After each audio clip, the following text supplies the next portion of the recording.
Kaibigan, isa na namang impromptu.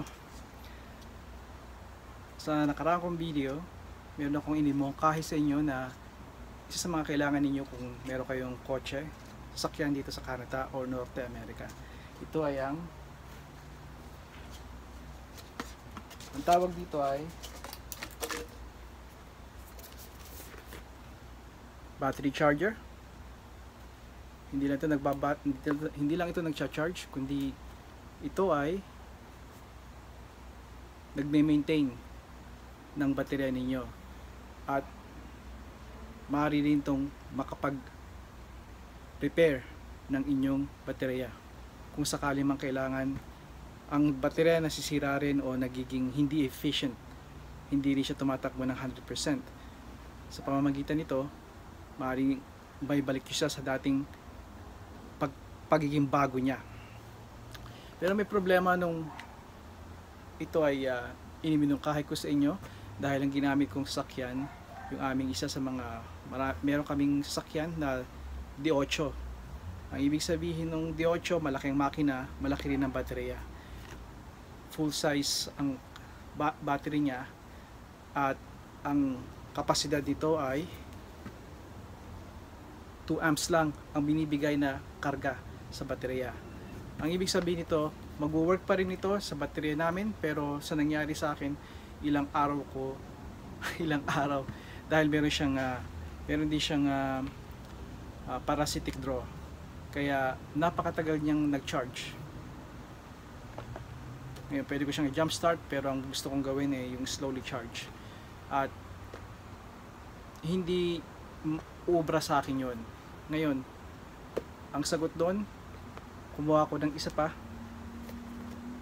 na isa pang ang tatak ay Noco, battery charger di siya at maintainer. Sa madaling salita, battery tender. Kumuha ako ng kuya niya. Ito ang battery charger ng Noco na pinakamalaki na nagbibigay ng 10 amps instead of 2 amps.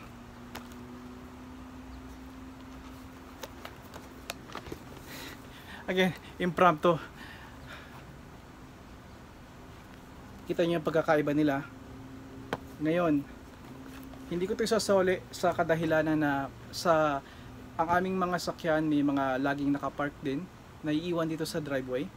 At maganda to as a maintainer. Ibig sabihin, kung hindi nyo ginagamit, lalo na sa winter, ito ay ikakabit nyo sa baterya nyo, sa kotseng hindi nyo ginagamit, at dahan-dahan nitong magbibigay ng daloy ng kuryente sa inyong baterya. Dahil ang ating mga baterya, ang inyong kotse, ay laging nadidiscard, ay laging nakukunan ng kuryente, ng voltahe. Pero hindi sapat ang maganda at maayos na baterya sa kotse. Kahit nahugutan siya ng voltaheng maliit na voltahe, millivolts, ay sapat pa rin yun para mag-start kung sakaling start nyo siya kinabukasan sa sa susunod na linggo. Enough yun para tumagal ng disente, siguro isang buwan. Ayun, ibang usapan yun kung winter, kasi winter nakakadagdag yun sa paghina ng baterya. Pero sa araw-araw ninyong pagdadrive or even every week, it should start kung masigla ang baterya ninyo at wala kayong parasitic draw. Kaya perfecto to sa amin. Kaya hindi ko to susoli. Ito yung nakuha ko ng $82. Nakuha ko ng $82 at itong battery charger na to and maintainer na 10 amp ay ito ang isa sa mga mabibilis. At ito ang angkop sa aming D8 mga sakyan. Si Caprice na naipakita ko na sa inyo at si Impala na drive ni Mrs. T. Ngayon, sa mga susunod pang mga panahon, dahan-dahan ko ipapakita sa inyo kung anong uri ng mga sakyan sila. Ito para sa aking mga kababayan sa inyo na nasa Pilipinas. Dahil isa yun sa mga pinagmamalaki kong sakyan mahigit 32 years old na siya. 1992 siya, so ilan na yon? 32 years na ba? Kaya na magbilang. At napakalakas pa niya. Perfecto yon. Kung hindi namin ginagamit, pwede namin ikabit ang either ito o yung maliit, at papanatilihin niyang malakas ang kargada niya kahit 24/7 na nakabit. Kahit isang taon niya na hindi gamitin, wag naman sana, dahil masama yun, dahil dito nasisira pang ibang sakyan kapag hindi yung ginagamit talaga. Parang panahon natin sa Pilipinas, di ba, yung appliances, pag daw hindi ginamit, tulad ng fridge or siguro TV, di ba, nung mali tayo, masisira daw, di ba? May katotohanan yung mga sinasabi nila, even bahay, kapag hindi nyo tinirahan, madaling masira. Ngayon, kung ano ang kapasidad nito, ang ibig ko sabihin kung ano ang karakterismo nito, anong benepisyo nito nagbibigay, nagcha-charge siya, nagme-maintain para top up ang inyong battery, nagagawa rin dito. At napifix niya, nakukumpuni niya ang baterya, yung mga lead acid na baterya, conventional battery yun, yung mga may acido, na matanggal niya yung excessive na gas, sulfation yata ang tawag doon. Maaari niyang matanggal sa pamagitan ng pag may technologies ang ginagamit dito para dumaloy, may series ng pagdaloy. Ang approach nila ng NOCO na to sa baterya para mawala yung too much gas, yung pag-build up, yung sulfation yata yun. Hindi ko maalala masyado yun, pero nandun ako sa bahagi na yun. Kaya nila mag-search dahil tukol doon. Pero ito ay mabisa. Actually, mababasa ko kung ano yung sinasabi nila dito pero wala akong salamin. O pareho pala to, lakay. Bakit ito $82? Bakit ito 150? Ang regular price ito nasa $160. Sale ito, kaya sale ito nang nakatipid kami ng $15, kaya nakuha namin. Plus tax, pumalo pa yun ng $155. 137 ang presyo niya no nag-sale. Alam niyo naman, mataas dito ang tax sa Ontario, pinatungan ng $17 yata yon. Somewhere there mga $155, $156 ganun. Kung pareho sila, bakit hindi mo to kinit?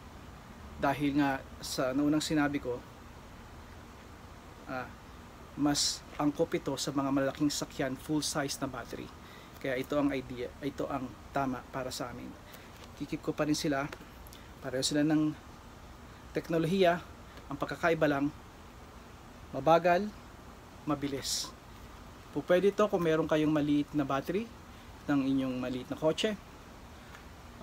Again, I would not advise nga na kung nasa malamig kayong panahon, lugar, kailangan pinakamalaki at pinakamalaki ang kapasidad na kaya ng battery nyo, kailangan nyo makuha. Cold cranking amps ang tawag doon. Ignore the cranking amps. Pagdating doon, cold cranking amps ang importante. At ano pa ba? Nag-slip na sa. Pwede rin ito sa mga electric bikes nyo, golf cart na powered by 6-volt battery, lithium or AGM, yung mga makabago ngayon na mga uri ng mga baterya.